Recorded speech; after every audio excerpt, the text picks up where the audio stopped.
So hey everybody, today I'm sitting here with my friend Lyti, who is a member on my climbing team, and we're going to talk about goal setting. So both she and I both have some specific goals that we want to do, and so we thought we'd walk through that process and talk about how we're going to try to achieve those goals.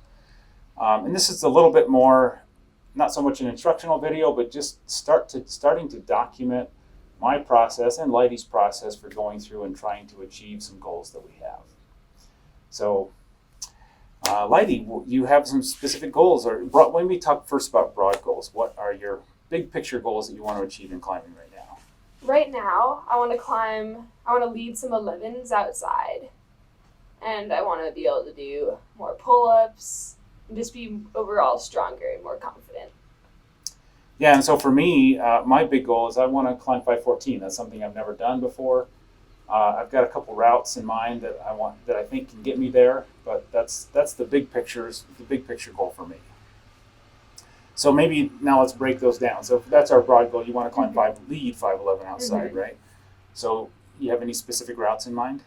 Yeah, I want to lead Beta Graphic and the Ass Man. Yes. So Beta Graphic is a route at a little wall called Beta Graphic, or Beta Graph, I guess. And it's a 511C, kind of smallish, finger pockety, just slightly overhanging wall. Yeah. So it's challenging. Now, have you tried the route? I've tried it, like a month ago. And how'd it go? Not good. Yeah. So in my case, I've got a specific goal. I've got 4 routes up the canyon that I want to do. Maybe 3 routes up the canyon, and these are all routes that I've put up. I think one of those is 514.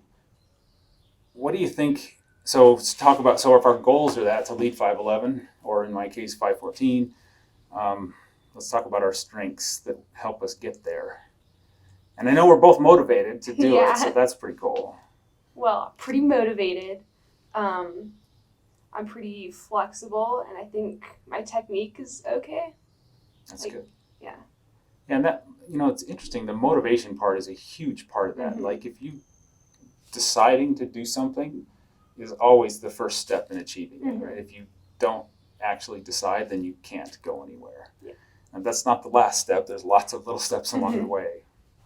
And in my case, I'm super motivated as well. I think I've got reasonable amount of strength, and I've got, I know how to climb reasonably well. I've climbed, hard 513 before, so it shouldn't be too much harder for me to push over that top level step.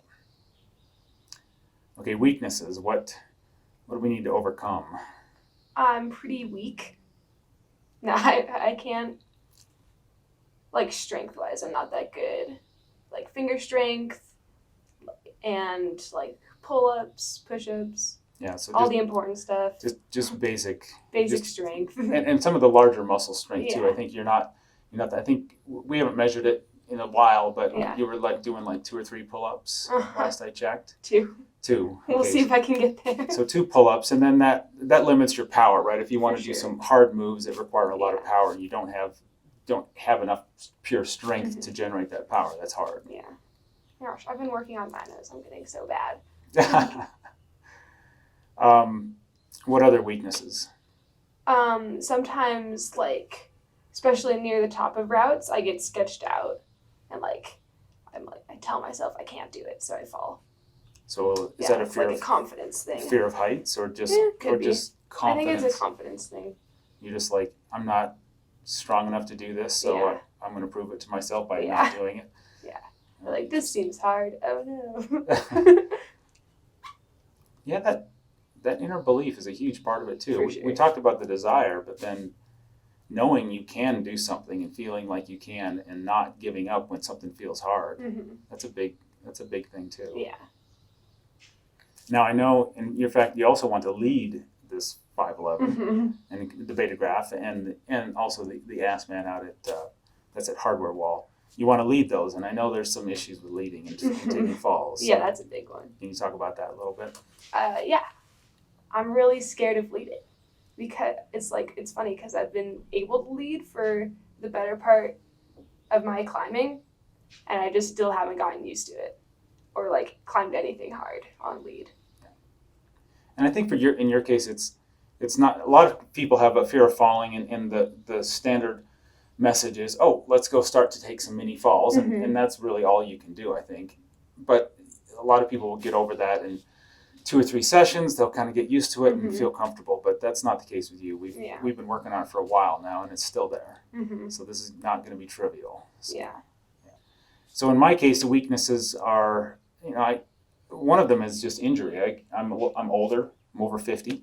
And so I get injured a lot. And in fact, my most recent one is I had this bicep. I was working on a project that had a high undercling on it, and I was tired, and I used anger to try to get me through this particular move, which wasn't really a great choice. And I just pulled this bicep. And so I'm trying to get through that. And I've actually last week, I took a injury seminar from Dr. Tyler Nelson, who's a chiropractor down in Salt Lake, and he gave some protocols that he uses for doing injury stuff. And I'll talk about those as we go through this course a little bit. And I've been doing that for about a week now, and actually it's promising. I think it looks pretty good.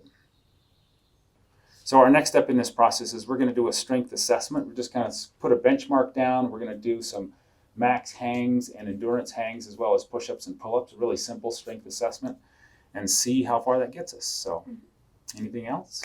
No. Yeah. Thanks for watching. We're going to continue this series over the course of the summer. It might be kind of interesting to follow and see if we can move towards achieving those goals. So thank you.